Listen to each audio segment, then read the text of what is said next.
à tous et à toutes. Je suis le docteur Dago Geoffrey, hein. Je suis praticien hospitalier au sein du service de réanimation du DAR La Péronie, hein, le DARA, qui est la réanimation polytraumatologique sur l'hôpital de La Péronie de Montpellier.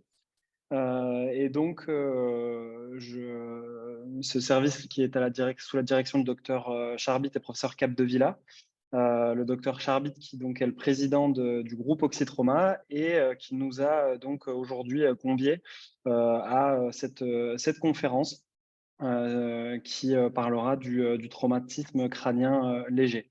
Donc j'ai vraiment le plaisir de passer la parole donc au docteur Claret, hein, qui travaille au service d'urgence donc du CHU de Nîmes et qui va nous présenter les dernières recommandations, hein, sur le traumatisé crânien léger et qui de mieux pour en parler que quelqu'un qui a participé à l'élaboration des RFE. Donc vraiment je suis très heureux de vous laisser la parole et on vous écoute pour ce topo. Bonjour Geoffrey, merci beaucoup pour cette introduction. Bonjour à tous.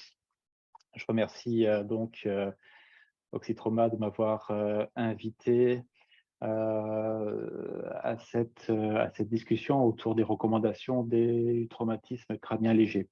Ce sont des recommandations qu'on a réalisées donc avec la SFAR et la SFMU. Ce sont des recommandations 50-50. On appelle ça 50-50 parce qu'il y avait autant d'experts de la SFMU que d'experts de la SFAR.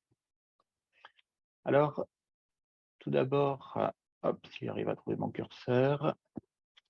Pourquoi est-ce qu'on a fait des recommandations? Déjà parce que les traumatismes crâniens légers, c'est extrêmement fréquent, en particulier chez nous, chez les urgentistes. C'est des millions et des millions de consultants, des millions et des millions de TC par an en Europe. Les TC légers, c'est 90%. La définition du traumatisme crânien léger, c'est un Glasgow 13, 14 ou 15, éventuellement avec donc une perte de connaissance, ou alors une confusion, ou une amnésie, ou des signes neurologiques.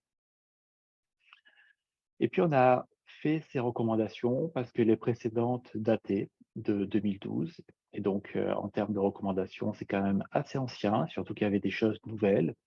Les dernières recos de la SFMU, c'était donc il y a 10 ans. Pour faire des recommandations, on est parti de questions PICO. Alors, les questions PICO, pour ceux qui n'ont pas trop l'expérience, c'est des questions où on va bien préciser la population, les deux groupes qu'on compare, le groupe intervention et le groupe contrôle, et puis l'outcome, l'objectif qu'il y a dans les revues qu'on analyse. À partir de ces questions, on choisit des études, encore mieux des méta-analyses, et puis on va faire des tableaux. Et donc, à la fin du document des recommandations, vous aurez des tableaux qui expliquent un petit peu ce que racontent précisément donc les analyses et les études. À partir de ça, on propose des réponses. Il y a une analyse de la littérature qui est faite en fonction de différentes méthodologies, la méthodologie CRAD, et puis on compte les réponses également, qui sont notées en fait par un comité. Et donc en fonction de la force de ces réponses, si elles sont massivement acceptées ou pas, ça va donner des accords faibles ou des accords forts. En tout cas, dans cette recommandation que je vous présente ce soir, ce ne sont que des accords forts. Je vous l'ai dit, il y avait 50% d'experts SFMU et 50% d'experts SFAR. Et donc, vous verrez dans le document que vous trouverez sur le site de la SFMU, à chaque question, il y a donc un encadré avec les réponses, un argumentaire, et puis qui a écrit ces réponses, quels sont les experts SFAR et SFMU qui ont écrit ces réponses. Donc, ce document, je vous le disais, il est disponible sur le site de la SFMU. J'ai mis le lien à la fin du diaporama. Vous avez donc un résumé, la traduction en anglais, l'introduction qui rappelle un petit peu la méthodologie. Et puis, je vous le disais, pour chaque question, donc ici, la première, il y a donc la question PICO qui est détaillée, quels sont les experts qui l'ont rédigée, la réponse qui est apportée, l'avis d'expert, est-ce que c'est un accord faible, est-ce que c'est un accord fort? Donc là, ce ne sont que des accords forts. Et puis, un argumentaire avec à la fin, de temps en temps, il y a la bibliographie qui est à la fin du document.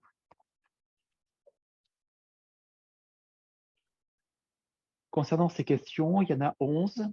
Elles traitent du parcours de soins, en fait, du parcours du patient.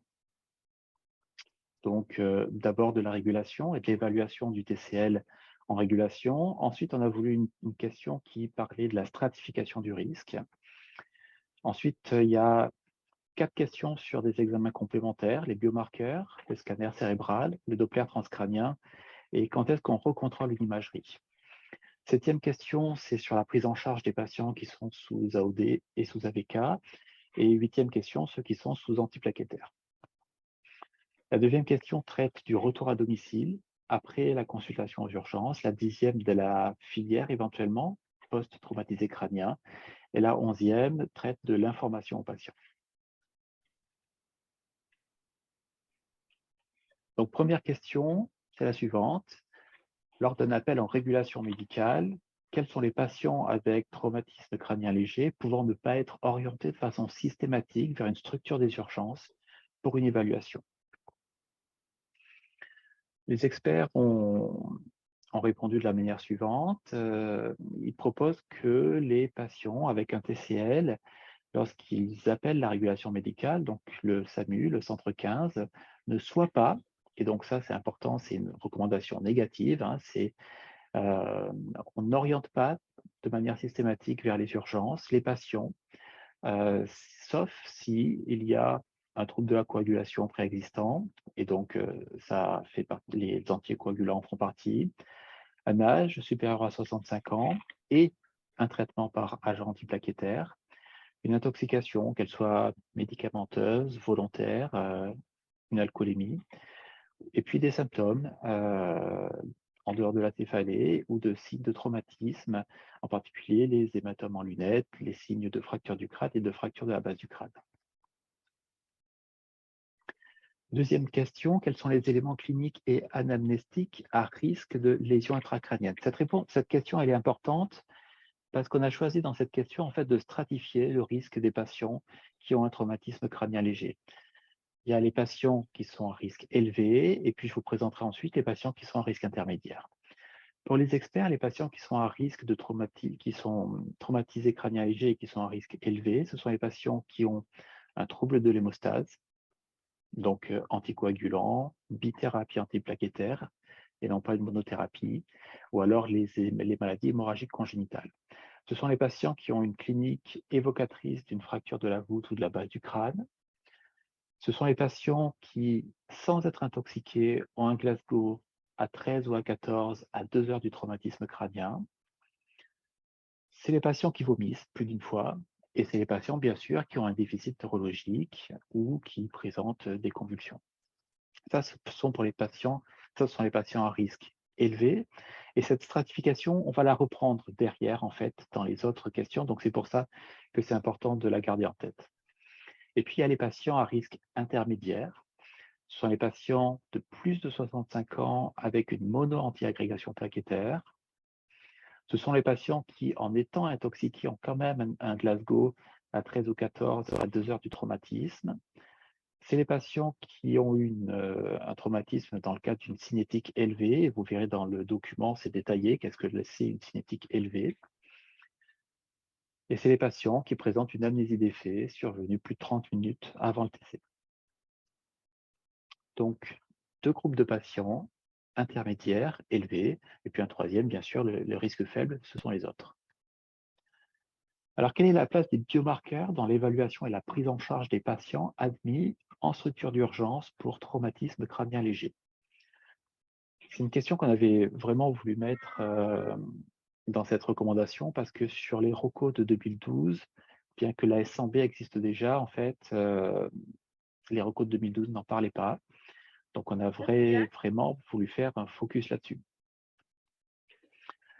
Donc, on fait un focus sur la S100B avec un accord fort et donc on propose de réaliser un dosage sanguin de la S100B dans les 3 heures qui suivent le TC chez les patients à risque intermédiaire pour limiter le nombre de scans.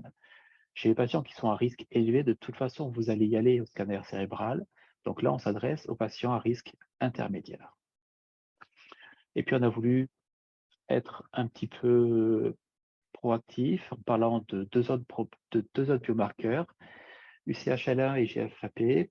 Alors, ces biomarqueurs, ils ne sont pas dans tous les centres, donc voilà, c'est à prendre avec une certaine réserve, mais les experts proposent également de réaliser un dosage sanguin qui combine ces deux biomarqueurs lorsque ceux-ci sont disponibles dans les 6 à 12 heures chez les patients, de même qui sont à risque intermédiaire. Ensuite, on a voulu discuter du délai pour la tomodensitométrie cérébrale.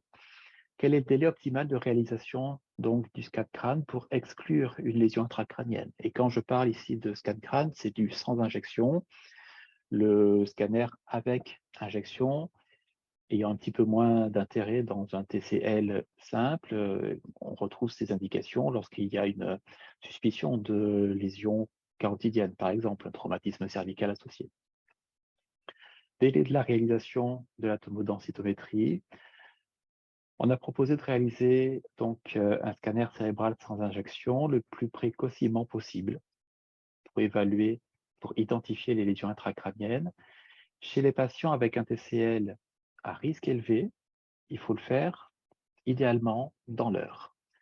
Et par contre, ceux à risque intermédiaire, je vous avais dit qu'on retrouverait cette stratification du risque. Les experts proposent de la réaliser, cette tomodensitométrie, au plus tard dans les 8 heures. Donc, deux niveaux pour cette question. Les risques élevés, on le fait idéalement dans l'heure, et les risques intermédiaires, au plus tard dans les 8 heures.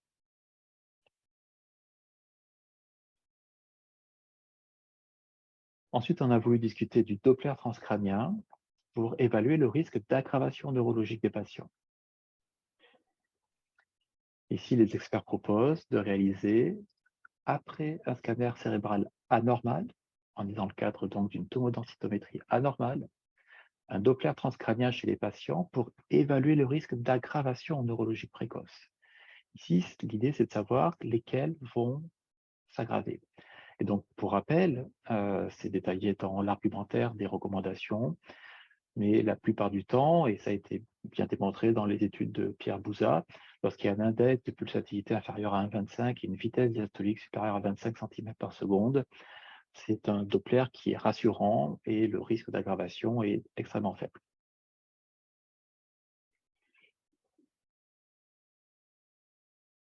Autre question sur les examens paracliniques.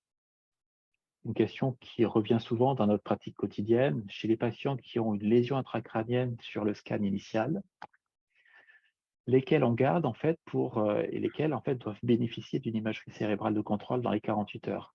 Et donc en filigrane, c'est lesquels on va garder parce qu'on va pas les voilà. Donc lesquels chez qui on va refaire un scanner cérébral à 48 heures. Et là aussi, c'est une proposition négative. Les experts proposent de ne pas réaliser d'imagerie de contrôle aux patients présentant donc une lésion intracrânienne sur la TDM initiale, sauf pour ceux qui ont une aggravation neurologique, ceux qui sont âgés de plus de 65 ans et ceux qui ont un trouble de l'hémostase en dehors de la prise d'aspirine seule. Recommandation importante qui risque de modifier quelques pratiques. Chez un patient traité par anticoagulant oral direct ou AVK, quelles sont les indications et les modalités de réversion de ces thérapeutiques? Pareil, c'est un sujet qui n'était pas abordé dans la recommandation de 2012, a fortiori. La réponse est la suivante. Les experts proposent de réaliser bien sûr une réversion immédiate des AVK ou des AOD chez les patients qui présentent une lésion hémorragique intracrânienne objectivée par une imagerie après un TCL. Par contre, on a eu du mal à trancher sur les patients avec une valve cardiaque mécanique et donc là, on propose de discuter la conduite un petit peu au cas par cas et de manière collégiale chez ces patients-là. Pour rappel, en cas d'AVK, le mode de réversion, c'est du CCP, 25 UI par kilo, plus vitamine K, 10 mg en IV ou en péros. Pour les AOD, l'apixaban ou le rivaroxaban, c'est du CCP 58 par kilo. Et pour le dabigatran, il y a un antidote, l'idarucizumab, c'est 5 grammes en IV, Et si ce n'est pas disponible, parce que ce n'est pas disponible partout, c'est pareil, c'est du concentré de complexe prothrombinique à 50 UI par kilo.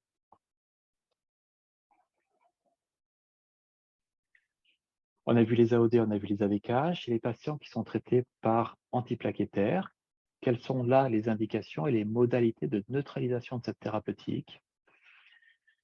Eh bien, sur cette question-là, les experts proposent de ne pas neutraliser l'aspirine chez un patient qui est traité par aspirine seule avec lésion hémorragique intracrânienne après un TCL. Donc, pas de transfusion de plaquettes. En absence de données, par contre, on n'a pas été en mesure d'émettre une recommandation. La littérature était trop faible, trop pauvre, concernant la prise en charge des patients traités par les inhibiteurs de P2Y12, Clopi, Prasugrel et Tika. Maintenant, quels sont les critères qui permettent d'envisager le retour à domicile depuis les urgences? Alors, c'est des critères un petit peu de bon sens, mais encore fallait-il faire une recommandation pour ça. Ici, nous proposions donc d'autoriser un retour à domicile des patients donc depuis la structure des urgences, hein, même en présence, même pour ceux qui sont sous anticoagulants ou sous agents antiplaquettaires, si au moins un de ces éléments est présent, le patient est à faible risque, donc déjà, voilà, je vous rappelle la stratification du risque. Si le dosage d'un biomarqueur, dans 99,9% des cas, la SNB est négatif, ou la TDM initiale qui ne retrouve pas de saignement.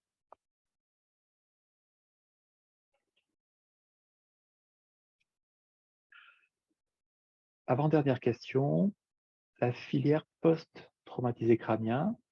La filière post-traumatisé crânien, ça nous a paru important parce que c'est toujours une question qui est un petit peu difficile avec une filière qui est un petit peu méconnue, en particulier des urgentistes. Et donc, on a eu des confrères rééducateurs qui ont participé également à cette recommandation. Leur société savante également a posé son tampon. Et donc, concernant la filière post-TC, on propose que la persistance des symptômes, lorsque ces symptômes sont jugés invalidants par le patient au-delà de 7 jours, conduisent à une réévaluation médicale et éventuellement à une orientation vers donc la filière des post-TC. Alors, ça dépend les structures, ça dépend les habitudes locales, ça peut être géré par les rééducateurs, ça peut être géré parfois par les neurologues, parfois par des consultations post-urgence. Enfin, dernière question, quelles modalités d'information doivent être délivrées aux patients qui ont eu un TCL et lorsqu'ils sortent des urgences? Il nous a semblé important donc d'aider nos praticiens et d'aider nos confrères urgentistes sur l'information aux patients. Donc, on propose que les patients qui ont un TCL et qui sortent des urgences bénéficient d'une information qui soit éclairée, écrite et orale, et que cette information elle soit standardisée sur les motifs qui justement doivent amener à reconsulter aux urgences dans les 48 heures parce que ça peut faire craindre une aggravation et des lésions intracrâniennes. Donc là, c'est écrit un petit peu petit, mais vous verrez dans le document qu'il y a une annexe et que cette annexe, vous pouvez l'utiliser bien sûr dans vos services. Vous pouvez l'imprimer, mettre le logo de votre hôpital pour expliquer au patient et puis pour lui remettre ce courrier avec les symptômes qui doivent conduire à une réévaluation médicale, que ce soit par le médecin traitant, c'est souvent mieux, ou par les urgentistes. Je vous remercie pour votre attention. Je suis à votre disposition pour répondre éventuellement à vos questions. Je vous ai remis ici donc le site et le lien pour télécharger ce document. Un document qui est quand même qualitatif, qui est long, il doit faire une trentaine de pages, qui a été donc rédigé par la SFMU, par la SFAR, par les différents experts. Donc c'est Cédric, c'est Gilles Jardinet et Jean-François Payen, donc pour la SFAR, qui se sont occupés de ce document. Et moi,